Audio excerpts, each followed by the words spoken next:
कविता news 18 Urdu.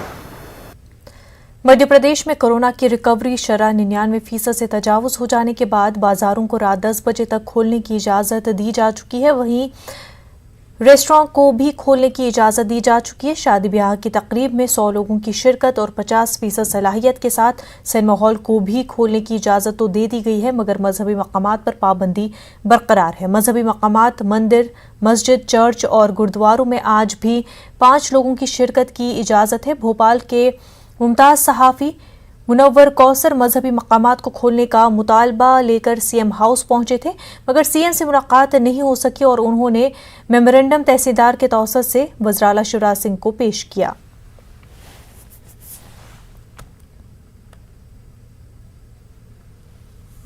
हमारे नुमाइंदे मेहताब आलम बराह रास्त हमारे साथ जुड़ चुके हैं। मेहताब आलम, अगर दीगर जगहों में नरमी बढ़ती जा रही है और लोगों को इजाज़त है जाने की, तो फिर मजहबी मकामात के हवाले से इस तरह की पाबंदी क्यों? मुनज़्ज़ा जो है, इसमें हुकूमत का जो नया फैसला, नई गाइडलाइन महकमा दाखिला किया गई है, उसमें अब जो है 5 की जगह 50 कर दिया गया है।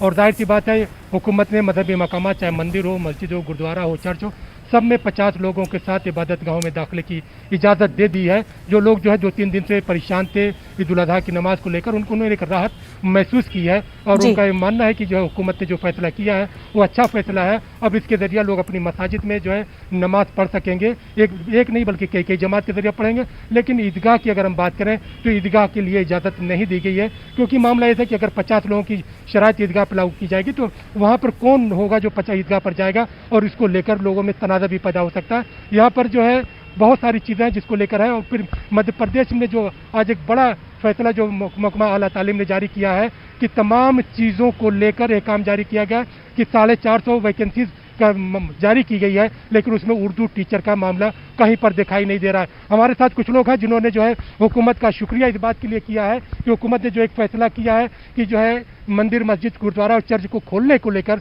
वहाँ पे 50 लोग उसका शुक्रिया भी अदा करते हैं, लेकिन उसके साथ हुकूमत से मुतालबा करते हैं कि उर्दू को लेकर उसमें नज़रअंदाज क्यों किया गया। जी, बिस्मिल्लाहिर्रहमानिर्रहीम। जमीयत उलमा मध्य प्रदेश के ज़रिए अरसे दराज से उर्दू टीचर की भर्ती का मुतालबा किया जा रहा है, पर इस पर मध्य प्रदेश हुकूमत की तरफ से कोई तवज्जो नहीं दी जा रही है। अभी उच्च शिक्षा विभाग की तरफ से जो है 400 टीचर, 450 टीचर की भर्ती का ऐलान हुआ है, पर उसमें कहीं से कहीं तक उर्दू के असातिज़ा नज़र नहीं आ रहे हैं।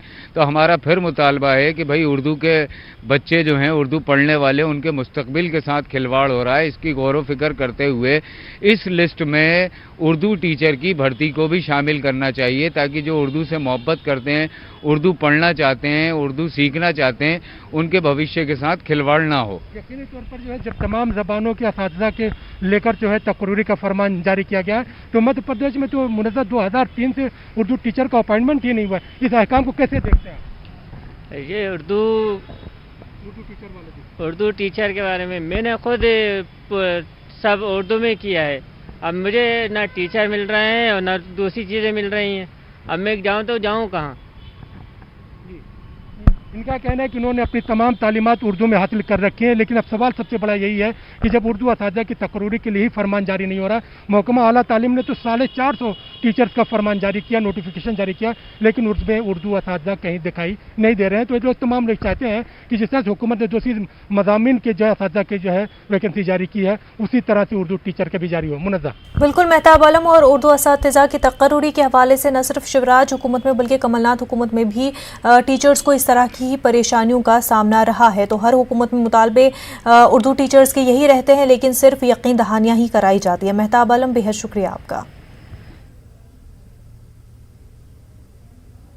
गाजियाबाद में वक्फ बोर्ड की जमीन को फर्जी मुतवल्ली बनकर बेचने का मामला सामने आया है। सलीम नामी शख्स ने फर्जी मुतवल्ली बनकर वक्फ की जमीन पर कब्जा जताया और दूसरों के हाथों फरोख्त भी कर दिया। इस मामले में वक्फ बोर्ड की जानिब से मुकदमा दर्ज कराया जा चुका है, लेकिन पुलिस की जानिब से ढील दिए जाने का इल्जाम है।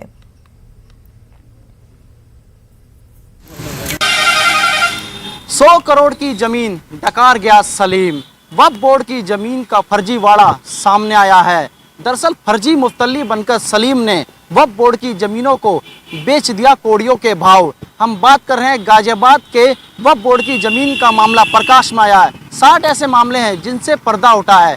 इस मामले में 3 FIR दर्ज हुई है। हम आपको बता दें इस जमीन के ऊपर लीगल कंस्ट्रक्शन भी हुआ, जहां पर बाजार गुलजार हो गया। वह वही बाजार है जहां पर आज भीड़ भाड़ और रौनक बनी रहती है। इसी जमीन का सलीम ने फर्जीवाड़ा किया है। सरकारी मशीनरी का दुरुपयोग कर कर, उनसे साठ-गांठ कर कर सलीम लगातार इस मामले में बचता हुआ निकल जाता है। अब देखने वाली बात यह है कि प्रशासन, वक्फ बोर्ड और सरकार इस पर कितना ध्यान देती है। देश में ही नहीं कई जगह ऐसे ही सलीम फर्जी मुतवली बनकर जमीन को बेच रहे हैं। अब देखना होगा कि क्या वक्फ बोर्ड की जमीनें इन लोगों से बचाई जाएगी। रोहित सिंह, न्यूज़ 18 गाजियाबाद।